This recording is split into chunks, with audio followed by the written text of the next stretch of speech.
So we were trying to make it feel like the beach was outside, or your dock, or you had your boat pulled up and tied up on the dock, and this is the kind of place where you would go after a salty day on the water.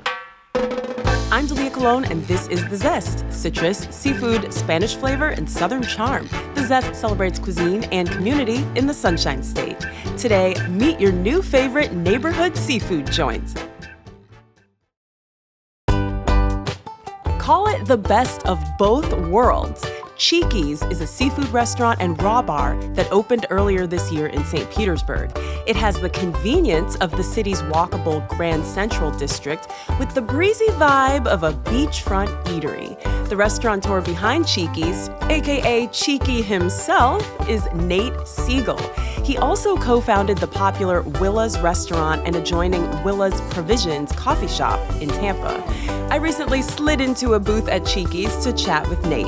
In this conversation, the Tampa native shares how Cheeky's got its name, how his time working in the Northeast influences his Florida restaurants, and why, despite the stress, he still loves working in restaurants.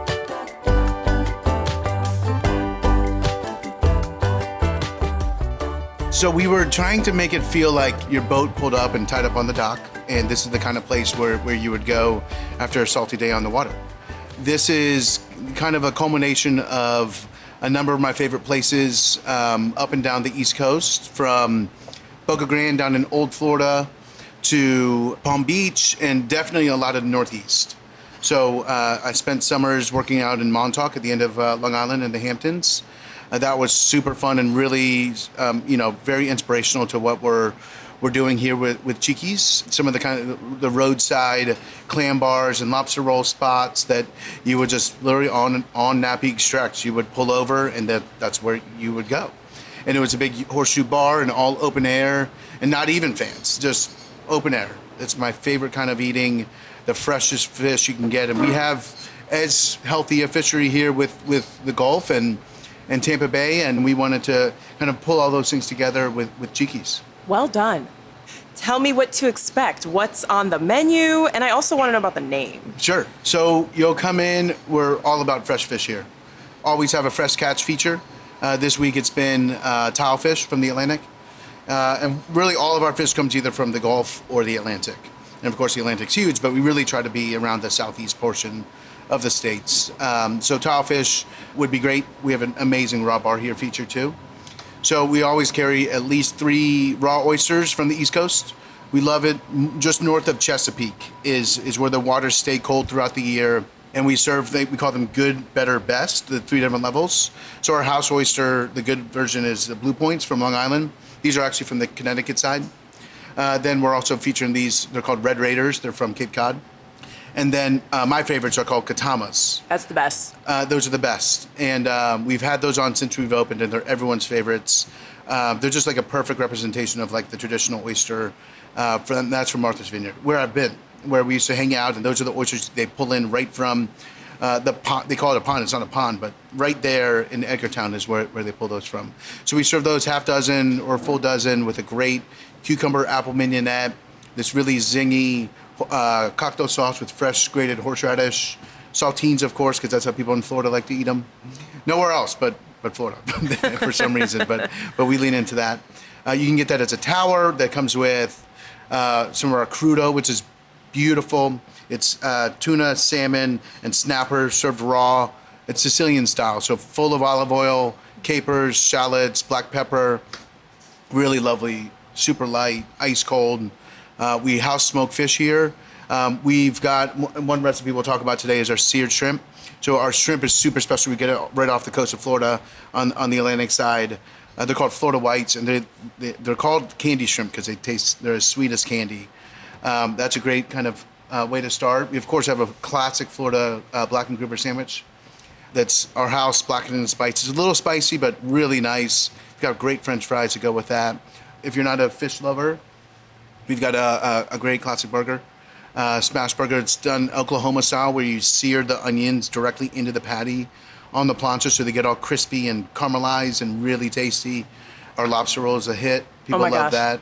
So it's Connecticut style, so warm with drawn butter, big chunks of lobster in a classic lobster roll, buttered roll, with traditional, coleslaw, French fries. It's killer. Oh, okay. You're making some people hungry. You're making me hungry, and I don't even eat seafood. That's it. Oh man. Well, we have a lot of people who come in and have oysters for the first time, which is sometimes a little scary. You're like, are you sure you want to do that here? But they love them. Ours are pretty down the middle. West Coast oysters are a whole other thing. They've got a lot more complexity to it. They're a little smaller. They're not as salty. We love those. We just don't feature those yet. We'll probably bring them in sometime soon, but we really wanted to kind of tie in the whole East Coast experience here. Wow, you're off to a great start. So when did Cheeky's open, and what's behind the name? So we opened May 5th, Cinco de Mayo, because why not? 6 months late, but on budget, which was great. And we love how it came out. So we've been open coming on, 4 months, which it's been awesome. Yeah. This neighborhood, we really want to be just an easygoing neighborhood joint. And that's really what our neighbors have kind of tied onto or latched onto. This neighborhood of Grand Central District and Kenwood is the immediate neighborhood around us. It's so charming, so connected. Everyone, a lot of our neighbors walk here, ride their bikes, and it's really that kind of very transient neighborhood that we don't see very much of in Tampa. So coming over here, it's a lot more walkable. Yeah, lot that's more what you mean by easy to get around. transient. Like, that's right. Like you can get out of your car and walk here and then walk somewhere and get ice cream or something. That's really one of our favorite things. Like Central Avenue, it's like 40 blocks of walkability. And you park one place, you hit a couple of great galleries or cocktail bars or little restaurants, and everything's independent and everything's small, and it's just super easy going. And we feel that Central is really one of a few boulevards like that in the whole southeast of the country. If you think of maybe Savannah, Charleston, New Orleans for sure. Otherwise, you don't really have that. And that's what St. Pete's done a really good job of over here. I always love coming to St. Pete. And even the layout of this restaurant, you've got the huge bar. My husband loves to, slide up a stool, talk to the people next to him, watch the game. And I like that it's a nice, clean, airy restaurant. You don't have to go to like a dive bar in order to get that feeling. So I love that. Yeah, and it's even a great place. We've got a little, you can't see it, but back there's a vintage Galaga and Pac-Man game. Ooh, fun. That we got from this great bar in Tampa called Lowry Parkade. It's an old school arcade, and they brought that over for us, which is awesome. It's great for kids. If you bring in the whole family, kids can go play the games for free, try to break my high score, and the parents get to have a cocktail. Fun, perfect, best of all worlds. All right, this is my third time asking you, why is it called Cheeky's? Sure, so Cheeky's is a nickname that my big brother Matt gave me as a little one. I had big round cheeks. They're still pretty round, but not as pinchable, I guess. I used to hate the name. He still calls me it, but we felt it really kind of drove through the feeling that we were trying to do here. We're not taking ourselves too seriously. It's really fun. We just want people to come in, get it as soon as they walk in the door, and just have a good time. I love that. Well, thanks. Can I call you Cheeky? Sure. You're like, absolutely not. Sure. All right, so let's talk a little bit about how you got where you are. You mentioned that you were from Tampa, and then you moved to New York, and then back to Tampa. So on that journey, who taught you to cook? Sure. What was your first job in the restaurant industry? Sure. Grew up in Tampa. Lived kind of in every neighborhood around Tampa, especially in West Tampa. And the food in West Tampa, particularly the Cuban food, it really was an important part for me early on. It's so unique to Tampa, and that's the easy, amazing places all up and down Columbus Boulevard, I should say, are still my favorites. La Teresita, Arcosiras, Snack City, which unfortunately is closed. There's so many that I love so much, and my mom's a great cook. My friends and I would love to cook growing up, and so I kind of had a good foundation. My grandfather, who lived in central Pennsylvania, had a hoagie shop and kind of like a general market store. They call sandwiches hoagies in Pennsylvania, and he had great hoagies. And up until he was, he passed away when he was in his 90s, he was still cooking and helping out in kitchens and butchering meat and grinding burgers and things like that. So that's definitely how it kind of, passed down to me, and always been interested in food and dining. So moved to New York, upstate for school. After college, moved down to New York City. Restaurants it was just a really interesting time for restaurants in the late 2000s. That's when Eater came out. and there was much more media around it, and certainly New York Times is king with reviews, and I would always go to the newsstand on Wednesdays to get their food section. Restaurants are just stepping into more of a kind of lifestyle segment than just food and drinks. So I was working in creative and advertising and marketing, which I went to school for, and lost my job in the recession in 2009 because everyone did. And I made the call. I was like, I can always go back and do this, but let me give restaurants a try. So met with a few amazing groups there, and ended up working with a guy named Keith McNally, who's probably New York's best restaurateur still. He opened and really invented downtown, they say. He opened a place called Balthazar, which is iconic 40-year-old brasserie in Soho. Before that, he opened Odeon, which is still super popular in Tribeca, Lucky Strike in Soho. A lot of just institutions that are still there. And his team is amazing. I just learned so much from him. The only job I could get, never working in restaurants, was dishwasher. So I washed dishes for a while with him at his new place that was called Polino's, a really cool spot right at the corner of Bowery and Houston. That was unfortunately short-lived, but I learned a ton, and I was just open to anything that the team needed. So your first official job at a restaurant was dishwasher. Mm-hmm. What did that teach you? So much. How important the dishwasher is to a restaurant, for sure. The most important position still. Teamwork. Everybody's connected, from chefs to servers to bartenders. So from Keith, worked there for a number of years, moved up. I became the manager of the dishwashers. I was a steward, which receives all the food. I worked really closely with the chef. Our wine director, this amazing guy named Alessio De Sensi, was like, hey, can you help me order wine? And I was like, sure, I'll do it. And I remember our first meeting, he said something about vintage. And I said, what do you mean, what's vintage? I didn't even know what vintage meant. That's the year the wine was made. It's really important for all of wines. And we had, over 1,000 wines on the lists, and very much knew that I didn't know much. And it was just open to learning as much as I could with the team around me. Okay, that's great.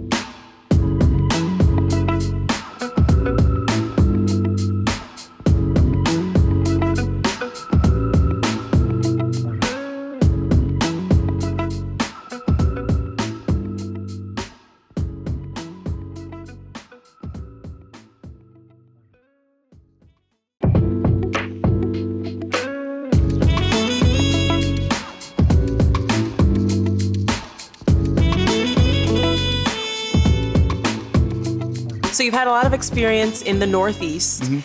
and I feel like people, correct me if I'm wrong, they want something maybe different than a Florida audience would want. So what, from your experience in the Northeast, translated to Willa's mm-hmm. in Tampa, and where mm-hmm. do the two communities sort of diverge? Yeah, well, I think a lot translates. So with Willa's is an all-day cafe, and then we have a coffee shop right connected in the same building called Willa's Provisions. It's a traditional coffee shop, the kind of place you wish you lived across the street from. Yep.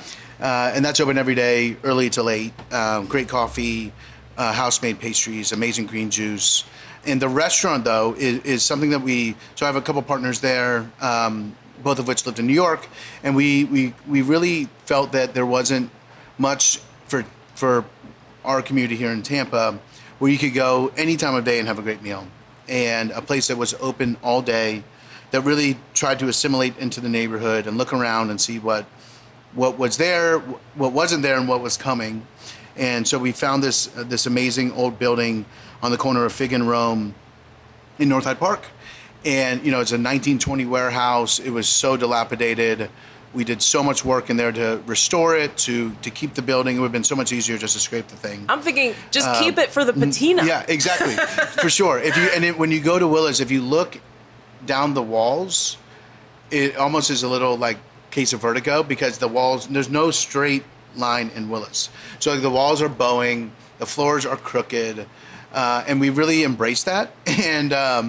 And we worked with a designer there called Foda out of Austin, and they were so brilliant. And they would always say, let's keep what's old, and what's new is new, and not try to make anything, not trying to combine those, but just let them kind of talk to one another.